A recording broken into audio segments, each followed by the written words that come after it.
Hello বন্ধুরা, আজকে আমি চলে এসেছি তোমাদের সাথে আবার একটা রেসিপি শেয়ার করতে। তো আমি আজকে করে দেখাচ্ছি আলু পনির কি আর পটল, মানে পটল পনির। তো আমি কিভাবে করছি চলো তোমাদের দেখাই। আর রেসিপিটা যদি তোমাদের ভালো লাগে অবশ্যই চ্যানেলটাকে সাবস্ক্রাইব করবে, লাইক করবে, কমেন্ট করবে, বন্ধুদের কাছে শেয়ার করবে। তোমাদের একটা লাইক, একটা কমেন্ট খুব ইম্পর্টেন্ট। আর শেয়ার করে রাখবে চ্যানেলটাকে, যাতে তোমরা আবার আরও নতুন নতুন ভিডিও, নতুন নতুন রেসিপি পেতে পারো। তো চলো আজকে এই আলু পনির কেমন করে তোমাদেরকে করে দেখাই, তোমরা দেখতে থাকো। প্রথমে আমি পনিরটাকে নিয়ে নিয়েছি আর আমি এরকম ছোটো ছোটো করে কেটে নিয়েছি। এখন আমি এটাকে গরম তেলে ভেজে নেব। আমি কড়াই বসিয়ে দিয়েছি, এবার আমি তেল দিয়ে দেবো। আর তেলটা গরম হলেই আমি পনিরগুলো দিয়ে দেবো। তেল আমার গরম হয়ে গেছে, আমি এখন পনিরগুলো দিয়ে দিচ্ছি। আমি এর মধ্যে একটু লবণও দিয়ে দেবো, তাহলে পনিরের সাথে লবণগুলো ভালোভাবে মিশে যাবে। এটাকে এখন ভালো করে এদিক এদিক নেড়ে ভেজে নেব। পনিরটা আমার লাল লাল হয়ে ভাজা হয়েছে, এখন আমি এটাকে তেল চিপে নামিয়ে নেব।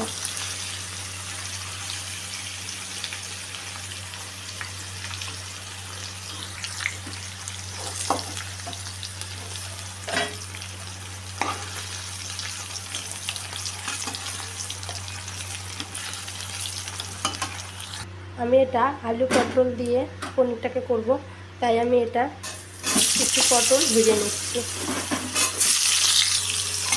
পটলটা আমি ভেজে আগে তুলে নেব। ওই তেলেই আমি পটলটাকে ভেজে নিচ্ছি। এর মধ্যে ভাজাতে একটু লবণ দিয়ে দিচ্ছি।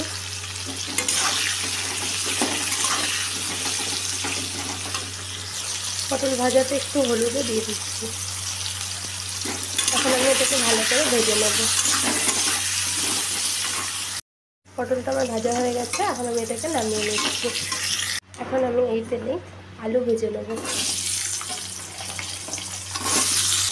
এই তেলে আলুটাকেও ভালো করে ভেজে নেব। এর মধ্যে একটু দিয়ে দেবো লবণ।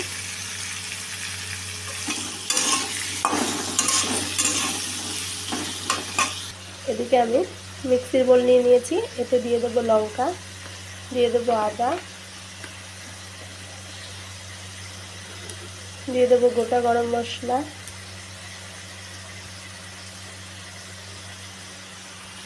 দিয়ে দেবো মগজদানা, দিয়ে দিচ্ছি পোস্ত আর কিছু কাজু বাদাম। এগুলোকে আমি এখন সব পেস্ট করে নেব। আমি আলুগুলোকে লাল লাল করে ভেজে নিয়েছি। এখন আমার আলু ভাজা হয়ে গেছে, আমি আলুটাকে নামিয়ে নেব। ভালো করে তেল চিপে আমি আলুটাকে নামিয়ে নেব। আমি এই তেলের মধ্যে দিয়ে দিচ্ছি তেজপাতা, দিয়ে দিচ্ছি জিরে। এখন আমি এটাকে ভেজে নেব। এটা গরম হয়ে গেছে, এর মধ্যে দিয়ে দিচ্ছি টমেটো কুচি। এটাকেও ভালো করে ভেজে নেব। আমি টমেটোটাকে ভেজে নিয়েছি।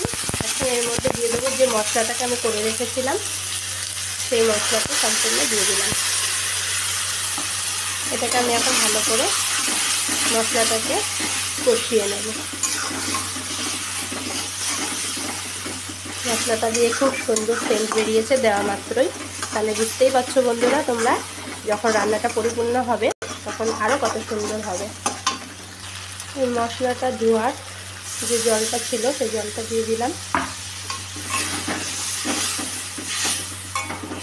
পনিরের তরকারিতে খুব একটা হলুদ লাগে না, আমি একদম সামান্য একটু হলুদ দেব, একদম অল্প একটু হলুদ, অল্প লবণ।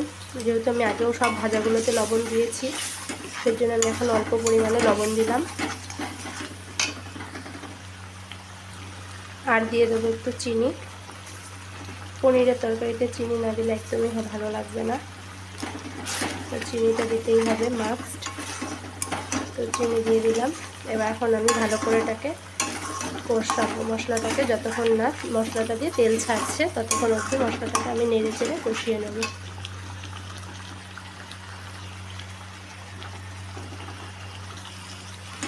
মশলাটাকে ভালো করে কষিয়ে নিচ্ছি। আমার কষানো প্রায় হয়ে এসছে, তেল ছাড়তে শুরু করেছে মশলাটা দিয়ে। এখন আমি এর মধ্যে দিয়ে দেবো যে ভেজে রেখেছিলাম আলু আর পটল, সেটাকে। এখন আমি এটাকে ভালো করে মশলাটাকে মাখিয়ে নেব।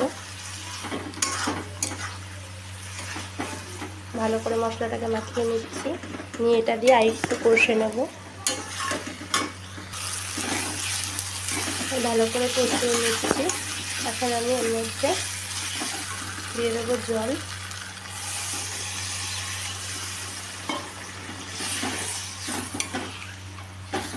জল অ্যাড করে দিলাম। আমি এখন জল অ্যাড করে দিয়েছি, আর এটার মধ্যে সুন্দরভাবে ফুটছে।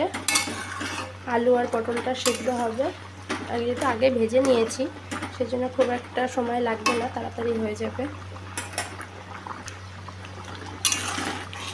আমার আলু আর পনিরটা দেখে নেব সিদ্ধ হয়ে গেছে কিনা। হ্যাঁ বন্ধুরা, আমার আলু পনিরটা সিদ্ধ হয়ে গেছে। আলু আর পটল, সরি, আমি পনিরটা এখন অ্যাড করব।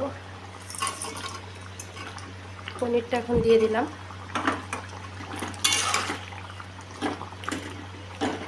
এটা একটু ফুটবে।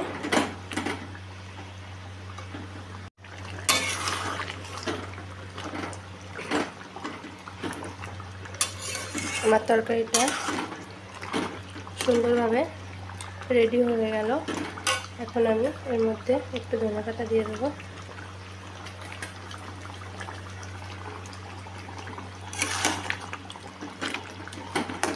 বন্ধুরা, তোমাদের কেমন লাগলো রেসিপিটা অবশ্যই আমাকে কমেন্টে জানাবে। আমার রান্না যদি তোমাদের ভালো লাগে তো অবশ্যই লাইক করবে।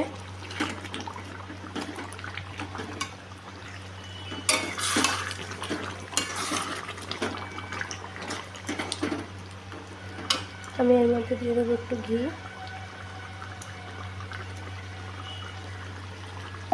দিয়ে দেবো একটু গরম মশলা গুঁড়ো।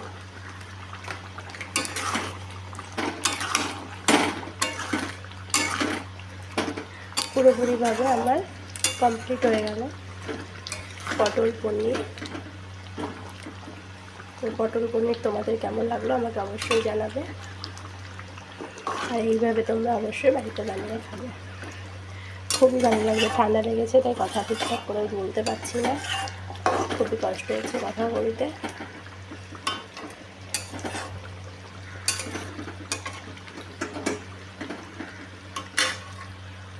তোমরা দেখছো আমার কমপ্লিট হয়ে গেছে পুরোপুরিভাবে আলু পনির আর পটল রান্না। তো আমার এটা পটল পনির হয়ে গেল। তো যদি তোমাদের ভালো লাগে অবশ্যই চ্যানেলটাকে সাবস্ক্রাইব করবে, ভালো লাগলে কমেন্ট করবে, শেয়ার করবে, লাইক করবে। ওকে, আজকের মতন এখানেই। আবার অন্য কোনো ভিডিওতে অন্য কোনো রেসিপিতে তোমাদের সাথে দেখা হবে। টাটা।